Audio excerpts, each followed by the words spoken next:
好，歡迎收睇3月27號嘅賽馬練金術啊！咁啊，今期咧就跑呢個田草嘅日賽啦，咁啊有兩場嘅 Group Two 嘅賽事啊吓，咁啊頭場開跑咧就係呢個12.9啊，咁啊多寶方面啦，Marty 啊、六寶啊、四年同四重都有多寶啦，咁啊大家留意翻啦吓。咁啊今期咧就繼續推介呢個一拖三嘅正負 Q 啦，咁啊提供咧就係第三場啊呢個4班千二米嘅賽事，咁。當頭即係大熱，一定係注視擺落去7號嘅嘉應晉升噶啦。咁啊，事關咧一定係配合而嚟啦。咁但係如果你話攞咁咧，咁我自己又想搏下冷少少啦，就係6號呢隻發活英。咁啊，發活英雄咧，咁啊唞過嚟啦，唞過3個零月啦。12月初嘅時候，其實就停咗少少嘅。咁之後其實都復操翻噶啦。咁最近啲試集咧就相當之唔錯啦，就係特別3月14嗰個課集啦，撳住都叫有嘅。咁如果你話真係有嘢睇嘅賽績咧，就當然就係100啦，咁啊即係場次100噶啦。嗰場咧就係4班千四米嚟嘅，咁佢對住啲咩對手咧？雙贏啊，騰龍四海啊，甚至乎就係呢個紫荊歡呼啦。咁啊，紫荊夫婦都知啊，3班一啲會上名嘅馬啦，咁呢隻發活英雄咧，其實係即係大家賺步速嘅情況之下咧，就輸俾佢嘅。咁之後嗰兩場我自己個發揮咧就未如理想啊。嗱，咁今次咧就賽前唞翻3個月，咁啊集咧又試過晒啦。咁啊今次縮翻嚟咧就係最 BB 班啊，就係4班千二米嘅呢一場咧，其實。混雜一堆咧叫做新馬啦，同埋一啲叫側新馬啦，咁數落去嘅即係有作戰能力嘅馬咧，唔係話特別太多嘅啫。咁睇下呢一隻發活英雄啦，可唔可以食住呢個千四嘅氣量咧，同埋咧叫做跑過幾場啊嘛，即係起碼叫作戰狀態嘅情況之下，呢一隻馬食下少少新鮮感咧，會唔會交到一場唔錯嘅賽事嘅？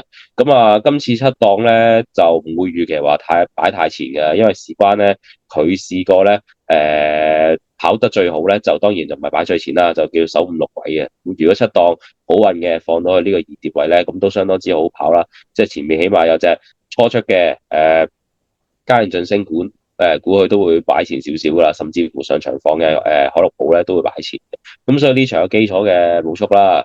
咁我相信呢一隻發活英雄咧都係好跑嘅。咁啊呢啲馬咧落到湯普森度咧，我諗得一場機會嘅咋。咁如果呢場都交唔到咧，下場我諗都係換翻潘頓嘅。咁所以膽嚟講咧，試下呢隻冷嘢啊，6號嘅發活英雄啊。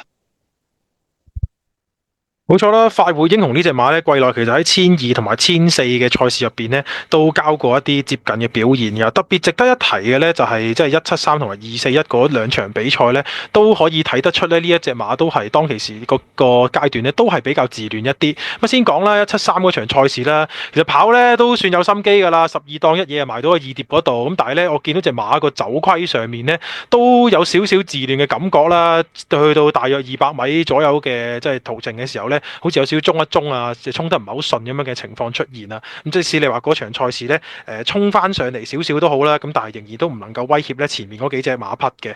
咁啊再講啦，241嗰場賽事咧，咁啊繼續啊跑翻即係1400米啦，咁啊排檔啊靚仔少少噶啦，排咗個5檔用薛恩。咁但係問題就係咧喺彎位嘅時候咧，咁就完全俾前後左右嘅馬咧都係有馬冚住嘅。咁啊直路其實都見到安上人薛恩咧刻意抽出去外碟去展開一啲衝刺啦。咁以往即係2021同埋100嗰兩場賽事咧，衝得好嘅時候咧，都係外側冇馬壓嘅情況之下咧，跑得好啲嘅。咁但係呢次嘅241咧，證明到俾大家睇啦，出邊嗰隻安泰咧一冚上嚟嘅時候咧，就隻馬就好似唔係好識衝咁樣啦。我覺得都可以證實咗咧，冚住咧呢隻馬衝咧都係麻麻地㗎啦。最佳嘅跑法都係先走二碟3位啦，直路上面咧預先喺外檔即係展開衝刺咧，望空盡量唔好俾其他馬壓住韞住嘅情況之下咧，會衝得最好嘅。咁今次排咗呢個7檔，預計前邊咧都有少少快馬嘅情況之下咧，咁啊睇下湯普森咧能唔能夠為大家咧帶嚟到一少少驚喜嘅發揮啦。咁啊先講配腳方面啊，我自己推介一隻冷少少嘅先啦，都係5號呢一隻嘅康昌之星啊。嗱睇翻霍宏星啦，呢個騎師咧，其實喺呢一場嘅賽事入邊咧有2隻馬可以揀嘅，分別就係呢隻5號嘅康昌之星啦，同埋9號嘅花香月明嘅。咁呢兩隻馬咧，其實都係佢曾經摸過試過集嘅馬，咁啊最後咧揀咗呢隻康昌之星嘅，甚至乎咧從個即係試集嗰個積極性上面都可以睇到啦。其實早喺上年嘅時候咧，已經霍宏星已經親自咧上去從化試過幾次集㗎啦，咁仲要跑到個名次都唔係話太差。咁所以我自己覺得咧，從個騎師誠意同埋佢揀馬嘅角度嚟講咧，我就會覺得呢隻康槍之星咧可能會稍高於呢隻花香月明多少少。咁但係如果你話計呢隻馬匹啦，長線嚟講咧，我相信1,200米咧應該都唔係佢嘅最佳路程嚟嘅，可能跑落咧可能需要長少少啦，大約需要1,400、1,600左右啦。咁但係留意翻，其實同母嘅血系嘅馬咧，有一隻超勁火力咧，其實贏過2次嘅谷草1,200米嘅，咁亦都係廖康銘旗下嘅馬匹啦。呢隻馬喺外地嘅時候咧，亦都係廖康銘咧親自購入嘅，咁所以我自己覺得，如果佢練到呢一隻嘅超勁火力，都係即係叫做喺5班交過一啲唔錯嘅走勢咧，練翻同血系嘅康槍之星，再加上用翻最佳拍檔，即係馬房嘅最佳拍檔霍橫星咧，我自己覺得咧喺呢度可以作為一個冷腳嘅參考嘅。長線1,200咧，應該都唔係最好嘅路程嚟㗎啦。咁睇下今次會唔會喺恰啲對手未係話進度太理想嘅情況之下咧，交到一個冷嘅配腳俾大家參考下啦。係啊，有時啲新馬咧，咁其實老實講啊，即係試集嚟講，一定唔係話撳住又有嗰啲係最好嘅。咁反而其實有一啲咧，有啲新馬咧，特別呢隻康槍之星咧，其實試集嘅時候咧要推，但係推落嚟嘅時候咧係有湧住上去咧，呢啲馬其實好多時初出未必話特別有，即係特別有賠率嘅情況之下咧，有機會會跑得入嚟嘅。咁而呢隻康槍之星就係其中一隻啦。所以咧，今次咧排呢個9檔咧，我估計咧。佢有機會咧，會首先就捉咗喺後邊先啦。咁啊，末段嘅時候嘗試睇下可唔可以有個慢鏡咧就衝上嚟啊。咁到時候都係睇下可唔可以殺到佢個藍 pace 啦嚇。咁啊，第一隻配腳咧就俾呢個5號嘅康槍之星啦。咁啊，第二隻配腳啦都係要翻啲即係稍為稍為熱嘅熱門啦。咁啊，7號呢隻嘉應晉升啦。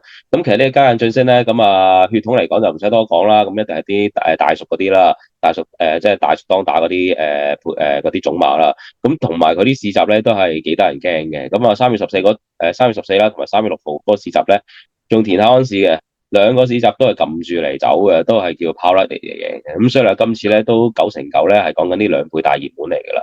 咁今次排呢個2檔啦，我估計一出閘咧都係守好位㗎啦。如果真係冇馬搞佢，咁咪自己走咯。如果有馬搞嘅，就真係守2、3位嘅。咁所以呢啲馬咧就一定係講緊2倍嘅，唔好話特別太多補充啦。咁啊，純粹係配合馬主一堆馬嚟啦。咁啊，星期日就3隻嘉應，咁睇下3出幾啦嚇。咁啊，呢隻係正路嘅配腳嚟嘅。嘉應晉升呢啲馬呢，我覺得即係就算你話唔搏佢跑第1名都好啦，咁但係喺個投注組合入邊呢，都需要包翻嘅。始終聲勢又比較厲害一啲啦。正如頭先拍檔都講過啦，2次嘅試集呢都係好輕鬆嘅姿態呢咁啊贏出嘅。再加上嘉應係咁啊大軍壓境，亦都係大賽日，睇下會唔會係有配合而嚟呢？咁所以呢一隻嘉應晉升呢，都需要加翻喺個投注組合入邊嘅跑法上面啦。咁啊排咗個2檔有基本嘅前速。咁如果我自己覺得，如果外邊有馬走嘅咁可以守喺啲放頭馬之後嘅最佳位置啦。咁但係如果冇馬走嘅話呢，自己走都係無可厚非嘅。跑法咁靈活嘅情況之下呢，呢隻嘉應晉升呢都需要加翻入個投注組合入邊噶。熱就熱啲噶啦，咁但係都驚佢炒和大家嗰個美夢啦。咁所以都需要拖翻住嘅。咁啊，第3隻配腳呢，我都要推介翻啲熱門噶啦。12號呢一隻嘅天下寵兒啊，咁之前呢都喺呢個平台度推介過俾大家啦。咁啊。之後嗰2場賽事呢，咁啊都可以交到2次嘅位置嘅。咁推介嘅原因呢，都無他噶啦，近況比較好啲啦，排咗個1檔啦。咁頭先個步速亦都有講過啦，會有基本嘅步速嘅。而呢一隻天下寵兒咧都連番證實過啦，跟前守好位或者留後力追嘅話咧，都可以交到一啲唔錯嘅名次嘅。咁所以跑法亦都相當之彈性，排檔亦都好理想嘅情況之下咧，預期都會係一個熱門分子嚟嘅。咁外側就正就係可能係焦點嘅嘉應晉升啦。咁可能都會睇下會唔會睇下外側嗰隻馬點跑自伺機移動咧，睇下到時田泰安嘅發揮係點樣啦。都係熱門分子嚟㗎，唔補充太多啦。咁睇下今次咧，咪冷膽拖2熱1冷，睇下會唔會俾到啲驚喜大家啦。係啊，咁啊天下寵兒一檔，咁啊一定係手包廂噶啦，咁一定睇住嗰隻大熱嘉應晉升嚟跑噶啦。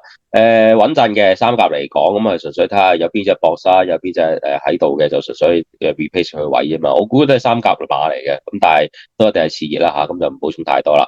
咁啊，終結我哋心水啦，今次提供咧就係呢個1拖3嘅正負 Q 啊，咁啊第3場4班1,200米啦，咁啊膽咧就係6號啊呢隻快活英雄，咁啊拖翻5號嘅康槍之星啦。同埋7號嘉應晉升，同埋呢隻12號嘅天下寵兒俾大家參考下嘅。咁啊，呢條片就差唔多啦，記得 subscribe 我哋 WinTV Channel。咁我哋下條片再見啦，拜拜。拜拜。